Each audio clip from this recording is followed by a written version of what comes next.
আল্লাহ পাকের নবী সাহাবীরা বললেন ক্বালু হুব্বুল্লাহি ওয়া রাসূলুহু, ইয়া রাসূলুল্লাহ ইয়া হাবিবাল্লাহ হুজুর, আমরা যেটা করছি এটা হলো আল্লাহ এবং তার রাসূলের মহব্বতের নমুনা।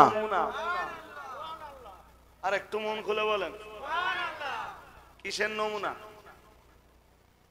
আরে কথা বলবেন, তোমার হয়ে গেছে ওয়াজ করা। কিসের নমুনা? আল্লাহ এবং তার রাসূলের মহব্বতের নমুনা। রাসূল তখন বললেন, ও সাহাবীরা, যদি আল্লাহ আর তার রাসূলকে ভালোবাসতে চাও, এইভাবে তার ব্যবহারের উজুর পানি ধরে নিজেদের গায়ে মাখলে ওটা রাসূলের মহব্বতের জন্য যথেষ্ট নয়। ও সাহাবীরা, নবীকে যদি ভালোবাসতে চাও, এক নম্বরে উসদুকু ইদা হাদ্দাসতুম। রাসূলুল্লাহ বললেন, রাসূলকে যদি মহব্বত করতে চাও তাহলে তোমার জন্য প্রথম কাজ, যখন কথা বলবা তুমি সত্য কথা বলো। আরেকটু মন খুলে বলেন, কি কথা বলো? জোরে বলেন। তবে নবীর মহব্বত তোমার কলবে পয়দা হবে, তোমার ভালোবাসা উম্মত হিসাবে, সাহাবী হিসাবে তোমার মহব্বত আল্লাহ তোমার নবীর কলবে পয়দা করে দেবেন। এই যে ভাই সাহেব, উম্মত হিসাবে আপনি যত দূরে থাকুন, মুখে নবী নবী নবী করে কিচ্ছু হবে না যদি আদর্শের বাস্তবায়ন না ঘটান। আর আদর্শের বাস্তবায়ন ঘটালে আপনি যত দূরেই থাকুন, নবীর মহব্বত আল্লাহ আপনার নসিবে কবুল করে নেবেন। যেমনটা নবী বললেন, নবীকে ভালোবাসতে যাও, যাও প্রথম যে কাজটা করো সেটা হলো উসদুকু ইদা হাদ্দাসতুম। নবীকে ভালোবাসতে চাইলে কথা বলার সময় মিথ্যা বলো না সত্য বলো? সবাই বলেন। আর আমরা কি বলি? তোমরা বলো না তো? এই দুটো এইসব ছোট ছোট বাচ্চা কাচ্চারা এরাও মিথ্যা শিখে যাচ্ছে। কোন জায়গায় মিথ্যা কথা নেই? আল্লাহ আমাদের বুঝবার তৌফিক দান করুন, বলুন আমিন। বলুন না আমিন। হাজিরিনে মজলিস, অনেক আলোচনা হয়েছে, আল্লাহর শুকরিয়া। শুধু দুটো কথা আর বলতে বাকি আছে। এক, মুখস্থ করুন। শুরুতে বলেছিলাম, আপনারা যারা অশুনতে বসেছেন আপনাদেরকে আল্লাহ জিজ্ঞেস করবেন, এই যে কোরআন হাদিসের বয়ানগুলো শুনলেন এর ভিতর থেকে আমল করলেন না করলেন না? এটা আপনাদের প্রশ্ন। কার প্রশ্ন? আল্লাহ। কাদের জন্য করবেন? আপনাদের জন্য। ওই প্রশ্নে আপনাদেরকে পাস করতে হবে। নবীরা এখানে আসেননি ঠিকই, আলেমরা এসে কোরআন প্রচার করেছেন। আলেমদের কাছে কোরআনের দাওয়াত পাবার পর আপনাদের ফিডব্যাকটা কি ছিল, হাসরের মাঠে আল্লাহ আপনাদেরকে জিজ্ঞেস করবেন। আর আমাদের মতো হুজুর যারা আছে, হুজুরদের কি জিজ্ঞেস করবেন? আল্লাহ বলতেছেন ওটা কোরআনে। আবার কি? সূরা আরাফের 6 নম্বর আয়াত, فَلَنَسْأَلَنَّ الَّذِينَ أُرْسِلَ إِلَيْهِمْ وَلَنَسْأَلَنَّ الْمُرْسَلِينَ। দয়ার নবী আমার জানিয়েছেন, فَلَنَسْأَلَنَّ الَّذِينَ أُرْسِلَ إِلَيْهِمْ। আমার আল্লাহ পাক জানিয়েছেন কোরআনুল কারীমের সূরাতুল আরাফের 6 নম্বর আয়াতে নবী তা উম্মতের কাছে প্রচার করে শুনিয়েছেন।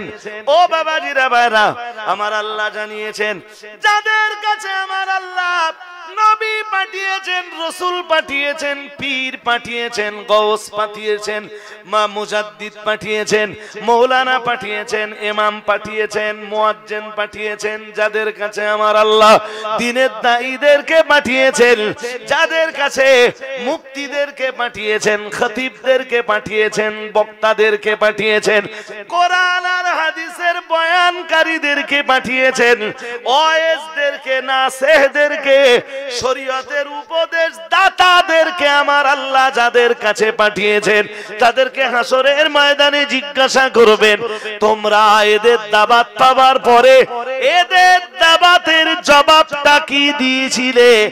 আজ আমি আল্লাহ আমার আদালতে জবাব দাও। আর আমার আল্লাহ অন্যদিকে জিজ্ঞাসা করবেন, ওয়ালা নাসআলান্নাল মুরসালিন। আমার আল্লাহ বলবেন, আমার আল্লাহ বলেন আমি অবশ্যই জিজ্ঞাসা করব। দুনিয়ায় নবী রূপে আর রাসূল রূপে আমি দুনিয়ায় যাদেরকে পাঠিয়েছিলাম তারা আমার দেওয়া দায়িত্ব কতটা পালন করেছিল। তার মানে হাসরের ময়দানে সব নবীকেই আমার আল্লাহ জিজ্ঞেস করবেন, হে আমার অমুক নবী বলো দুনিয়ায় আমার দেওয়ার দায়িত্ব কতটা পালন করেছিলে। ও ভাইরা আমার, হাসরের মাঠে নবীদেরকে যদি এই প্রশ্নের সম্মুখীন হতে হয়, আমার মতো হুজুরকে কি আল্লাহ সহজে ছেড়ে দেয়? আরে হ্যাঁ না বলবেন তো, ছাড়বে আমারে? হ্যাঁ, কোন হুজুর আমি যে নবীদেরকে যেখানে আল্লাহ জিজ্ঞেস করবেন বলো বলো বলো আমার দেওয়া দায়িত্ব পালন করেছিলে কিনা, আলেমদের জিজ্ঞেস করবে না? আমার ভয় ওই এক জায়গায়, আর আপনাদের ভয়টা স্মরণ করাচ্ছি। আপনাদের ভয় বলো ওই জায়গায় যে আজকে কত তারিখ? 27 আশ্বিন, আবি 15 পড়ে গেছে। ইংরেজিতে কোনো নাইট নেই, তাই না? ইংরেজিতে কোনো নাইটও নেই, ডেও নেই। ওই নাইট তো নাইট হলো না, হাফ নাইট হলো। আমার কথা বুঝতে পারেননি? আরে পরের দিন তো ডে, পরের দিন কি ডে। আর বাংলা সিস্টেম কি 12টার পরে ও চেঞ্জ হয়ে যায়? বাংলা সব কটা একই রকম, একমাত্র আরবিতে ফুল ডে আছে, ফুল নাইট আছে। সুবহানাল্লাহ বলেন, আর একটু মন খুলে বলেন। আরে রাত 12টায় তারিখ চেঞ্জ হয়, রাত 12টায়, তাহলে নাইট বা রাত ফুল হইলো না হাফ হইলো? হ্যাঁ, কিসে কি হয় আল্লাহ জানে। ইসলামের শুধু নিয়ম আছে যে ফুল নাইট ফুল ডে। সুবহানাল্লাহ বলেন, আর একটু মন খুলে বলেন। হাজিরিনে মজলিস, অনেক কথাই আলোচনা হয়েছে, আলহামদুলিল্লাহ। আপনাদের কাছে প্রথমবার আসছি, কোনো সমস্যা নেই, শুধু আপনাদেরকে বলে যাচ্ছি। শুরু করেছিলাম মুনাফিকের কাছে 2 নামাজ খুব ভারী, মনে আছে? এই মেসেজটা আমি পৌঁছে দিচ্ছি না? হ্যাঁ না জোর করে বলেন। আর পৌঁছে দিছি কিনা আমারে জিজ্ঞেস করবে আল্লাহ। আর শোনার পরে আপনারা কি করেছেন ওইটা আমার জিজ্ঞেস করবেন আপনাদের। সাহাবীরা যেন বললেন, ইয়া রাসূলুল্লাহ মুনাফিকদের উপরে 2টা নামাজ খুবই কঠিন। ইয়া রাসূলুল্লাহ, ইয়া হাবিবাল্লাহ, হুজুর ওটা কোন কোন নামাজ? দয়ার নবী মুহাম্মদুর রাসূলুল্লাহ সাল্লাল্লাহু আলাইহি ওয়াসাল্লাম বলেছিলেন, 1 নম্বরে বলেছিলেন সালাতুল ফজরি ওয়া সালাতুল আতামা, এই সালাতুল ইশা, ও কামা ক্বালা আলাইহিস সালাম। রাসূলুল্লাহ 1 নম্বরে বলেছিলেন সাহাবীরা মুনাফিকদের কাছে যে 2টা নামাজ ভারী, তার ভিতরের প্রথম নামাজ হলো ফজরের নামাজ। বলুন নাউজুবিল্লাহ, আর একটু জোর করে বলেন। ফজরের নামাজ মুনাফিকের জন্য ভারী আর মুমিনের জন্য হালকা। মুমিনের জন্য হালকা, একটু সবাই জোরে বলেন। মুমিনের জন্য ফজরের নামাজ হালকা, আর মুনাফিকের জন্য। আল্লাহ পাকের নবী 2 নম্বরে বললেন, ও আমার সাহাবীরা মনে রাখো, 2 নম্বরে মুনাফিকের কাছে ভারী হলো এশার নামাজ। কোন নামাজ কার কাছে ভারী? কেউ যদি এশার নামাজ না পড়ে শুয়ে পড়লো, ওটাই মুনাফিক না মুমিন? জোর করে বলো। এই হাদিস দেখতে চাইলে আমি দেখিয়ে দিচ্ছি, দেখবেন কেউ? বলছি কারোর কি অবিশ্বাস আছে? হ্যাঁ, এই লোকের গালের ঝালে আমি শিশুই না বলো ভাই সাহেব, নিজের গালের ঝালেই শিশুই আমি। আমি নেমে যাবো আর জিজ্ঞেস, কেউ জিজ্ঞাবে যে হুজুরের দলিল কোথায়, বলতে পারবো না, ওই ক্লাসে আমি পড়িনি ভাই। আমার নিজের বক্তব্য, সব বক্তব্যের দায়িত্ব আমার, সব বক্তব্যের দায়িত্ব। হ্যাঁ, আমি ওয়াজ করে যাবো আর একজনকে দলিল দেবে না। আপনি যদি কোনোদিন এশার নামাজ না পড়ে শুয়েছেন আর কোনোদিন যদি ঘুম ভেঙেছে তো ফজরের রক্ত চলে গেছে, সেদিন যেন আপনার বিবেকের দংশন হয়। কি দংশন? মুমিন না মুনাফেক? আমি শুনছেন নাকি? কিসের দংশন? বলে ফেলেন, বলে ফেলেন। মুমিন না মুনাফেক? আমি মুনাফিকের অনেক কথা শুনেছেন, শোনেননি? শুনেছেন। যদি আল্লাহ আমারে বাঁচিয়ে রাখে আর আপনাদের সাথে কোনোদিন আবার দেখা হয়, সেদিন বলে দেবেন যে হুজুর মুনাফিকদের নিয়ে একটু আলোচনা করবেন আপনি। এমনি সচরাচর আপনারা যেই ধরনের মুনাফিকের আলোচনা শোনেন, আমি সাধারণত সেই ধরনের আলোচনা না করে আর একটু ডিপলি কোরআন এবং সুন্নাহের আলোকে, কোরআন এবং হাদিসের আলোকে আলোচনা তুলে ধরবো।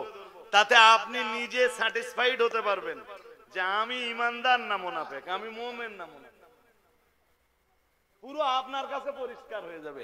আল্লাহ কবুল করুন, বলুন আমিন, বলুন না আমিন। শুনুন, রাত 12টার পরে, 12:30টার পরে আপনাদের কাছে এসে উঠলেও আমার আলোচনার সময় আমি 2 ঘন্টা অতিবাহিত করে ফেলেছি। জি, শারীরিক দিকটাও অনেকটা দুর্বল ছিল। দুর্বল ছিল মানে এই সর্দি একটু আটকাচ্ছে, মাঝে মাঝে কাশি কাশি ভাব হচ্ছে, হালকা মাথা যন্ত্রণা, মাথা হালকা গরম হচ্ছে। জি, এই অবস্থাতে দিনের বেলা স্কুল করেছি, আরো যা যা দায়িত্ব ছিল পালন করেছি। রাত্রেবেলা দাওয়াত ছিল, এই পালন করতে পেরেছি। সকালবেলা আবার স্কুল, আল্লাহ চাইলে স্কুলেও যাব। জি, আপনারা ভালো থাকুন, সুস্থ থাকুন, এতটুকু বলে গেলাম। আপনাদেরকে পেয়ে খুব ভালো লেগেছে। এত রাত্রে খুব ভালো কথা আপনারা শুনেছেন এবং খুব ভালো ফিডব্যাক দিয়েছেন। অনেকদিন আপনাদের কথা ইনশাল্লাহ আমার মনে থাকবে। কখনো যদি আপনাদের মনে হয় যে কোরআন হাদিস দিয়ে এই লোকটার কাছে আরো কিছু আলোচনা শোনার দরকার আছে, আমারে বলবেন। আমি ইনশাল্লাহ আবারও আপনাদের কাছে আসবার চেষ্টা প্রচেষ্টা চালাবো। আল্লাহ কবুল করুন, বলুন আমিন, বলুন না আমিন। আমাদের হাফেজ সাইফুল্লাহ ভাই এই মজলিসের জন্য তিনি কিছু কালেকশন করে গেছেন। আমি কালেকশন করতে পারিনি, ও লোক কালেকশন করার লোক। সত্যি আমি পারিনি। কালেকশন করতে গেলে অনেক কিছু বলতে হয়, সেগুলো আমি জানি না, বুঝতে পারেন। লিগালে চাচ্ছি অন্তত কিছু মানুষ, 5 জন মানুষ এই মজলিস থেকে। জেনারেটর খরচ কত পড়ে?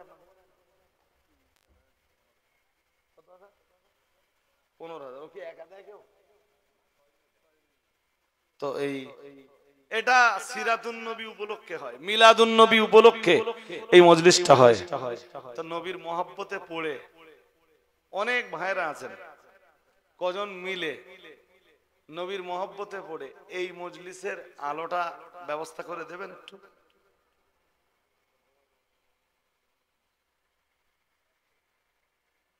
দেওয়ার থাকলে তাড়াতাড়ি বলতে হবে। আর ততক্ষণে আপনারা সূরা ফাতিহা, সূরা ইখলাস, দরুদ শরীফ পড়ুন। 2 জন, 3 জন, 4 জন, 5 জন, 6 জন, 7 জন, 8 জন মিলে একটু লাইটের ব্যবস্থাটা করে দেন, যে আমার নবীর নামের আলাপ আলোচনা হয়। আমি কোরআন হাদিসের ভিতর দিয়েই রাসূলের সম্মানের অনেক কথাই বলেছি, আল্লাহ শুকরিয়া। জি, তো রাসূলের, আল্লাহর হাবিবের সম্মানের দিকে তাকিয়ে 5-6 জন মানুষ এরকম হবে যারা মিলে আলোর ব্যবস্থাটা করবেন একটু। সাইফুল্লাহ ভাইয়ের কাছে কি কি হয়েছিল?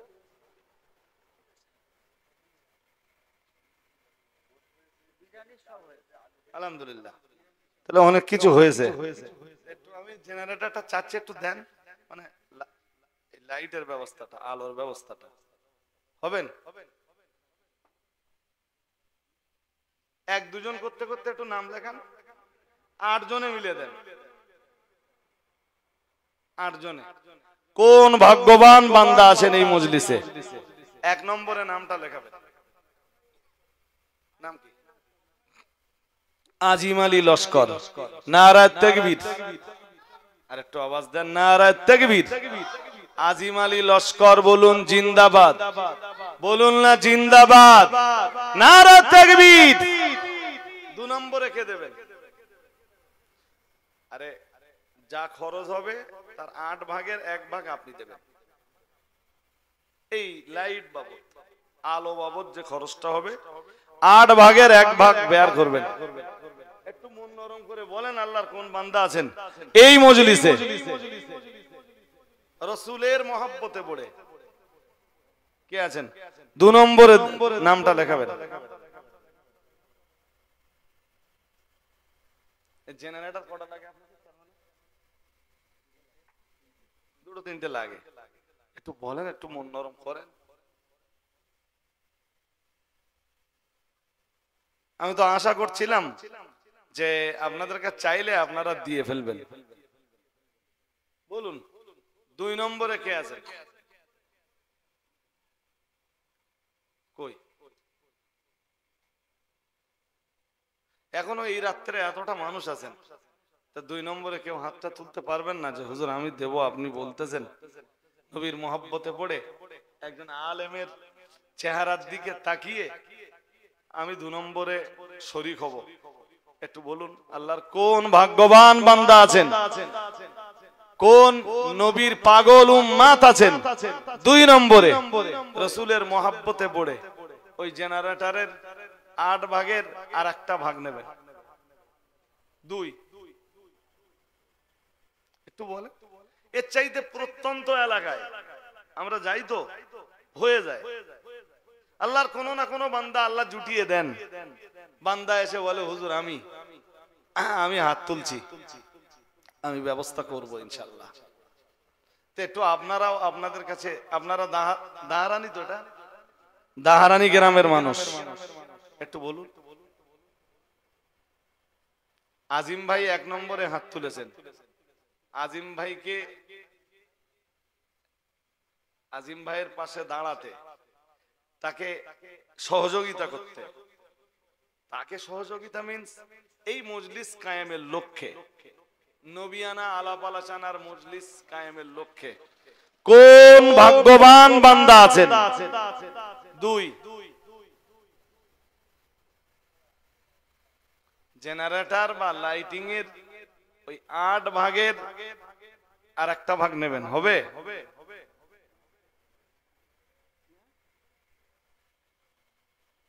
সবাই যদি মুখ বন্ধ করে থাকেন তা চাইতে চাইতে তো সকালই হয়ে যাবে। আমি একটু আগে বলছিলাম, বলো, রাসূলুল্লাহ সবকিছু দান করে দিতেন, কিচ্ছু রাখতেন না কাছে।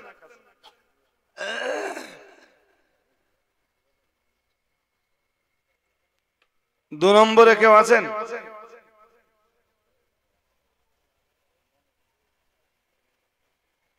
এমনি সচরাচর দেয় কারা?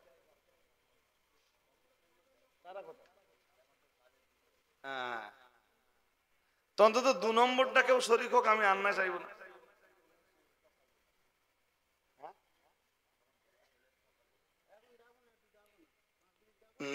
এখন সম্ভব কেউ হয়তো শুরু করে। হাজিরিনে মজলিস, তা 2 নম্বরটা অন্তত বলেন, আমি একটু সন্তুষ্ট হই, দোয়া করব। 3টে ছুঁই ছুঁই, ভোর 3টে ছুঁই ছুঁই, 256। ওই যে কি নাম ভাই সাহেব? সিরাজুল। নারায়ে তাকবীর, নারায়ে তাকবীর। সিরাজুল মোল্লা বলুন জিন্দাবাদ। বলুন না জিন্দাবাদ। নারায়ে তাকবীর। আল্লাহ আপনার 2 জন বান্দা হাত তুলেছেন, আগামীবারে আপনার রাসূলের আলাপ আলোচনার এই মজলিসে আলোদান করতে তারা 2টা অংশ নেবেন, 8টা অংশের। আপনার 2 বান্দা হাত তুলেছেন, আল্লাহ তাদের হাত দুটোকে আপনি কবুল করুন, বলুন আমিন।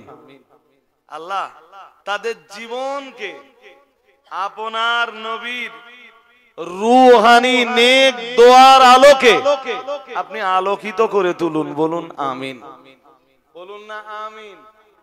আল্লাহ পরকালে আপনি জান্নাতের আলো তাদের নসিবে কবুল করুন। বলুন আমিন। নারায়ে তাকবীর, নারায়ে তাকবীর। জাস্ট ট্রাই করে দেখছি 3 নম্বর একজন হবে। একে আজিম ভাই, 2 সিরাজুল ভাই, 3 শুধু লাইট খরচা 15,000।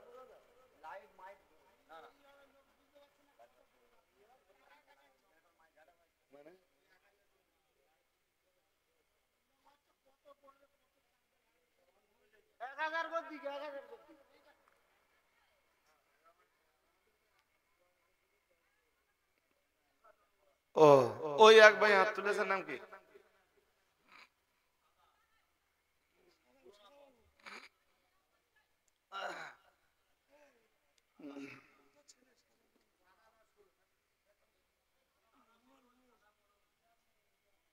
ওইটাই কি নাম? হ্যাঁ তো সেইটা বলো। আমি তো বুঝতেই পারছি। আমাদের শাকচুড়া বাজারের একটা লোকের নাম রেখেছে, এলাকার লোকের, তার নাম সাদা আটা। সহ্য করতে পারবেন আপনি? আরে ভাই তার নাম রে সাদা আটা, আটা আটা।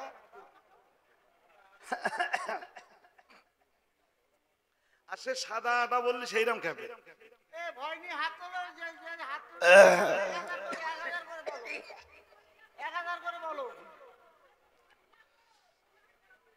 রিয়াজ মোড়ল, তাই তো?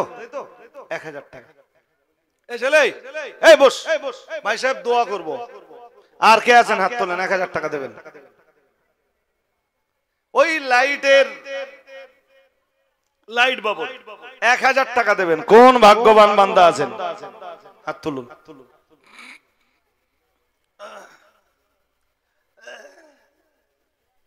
গলা পুরো আটকে যাচ্ছে, পানি দেন তো। সর্দি ফুল অ্যাটাক করছে।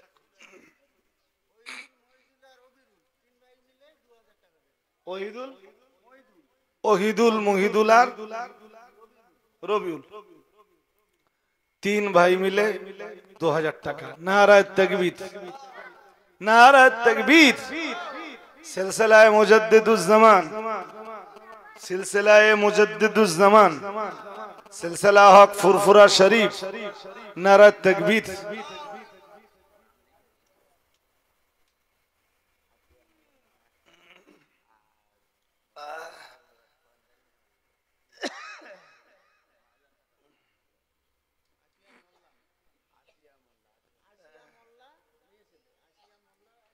এক মা, আমি আর কথা বলতে পারছি না, এতক্ষণ কিভাবে বলিয়ে নিয়েছেন আল্লাহ ভালো জানেন। আসিয়া মোল্লা এক মা, তিনি 1000 টাকা। আর শাহজাহান ঢালি, হাজি শাহজাহান বনের হরিণী। আল্লাহুম্মা সাল্লি আলা।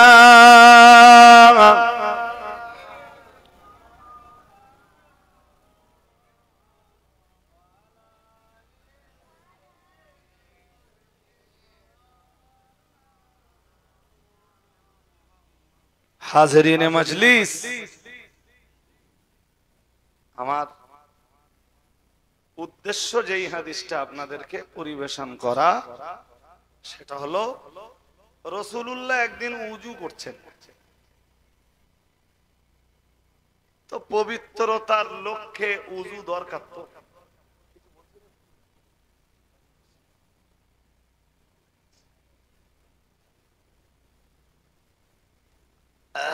হাজরিন, তো রাসূল উযু করছেন, আর সাহাবীরা আমাদের না তাকালে বুঝবেন না, এই ধরেন এইভাবে রাসূল উযু করছেন, আর সাহাবীরা তলায় হাত পেতে রেখেছে।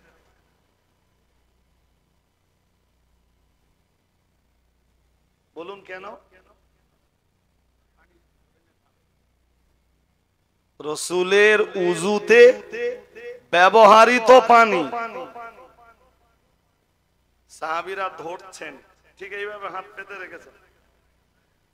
রাসূল বললেন, ও সাহাবীরা, বললেন যে তোমরা যা করছো এটা কোন কারণে করছো?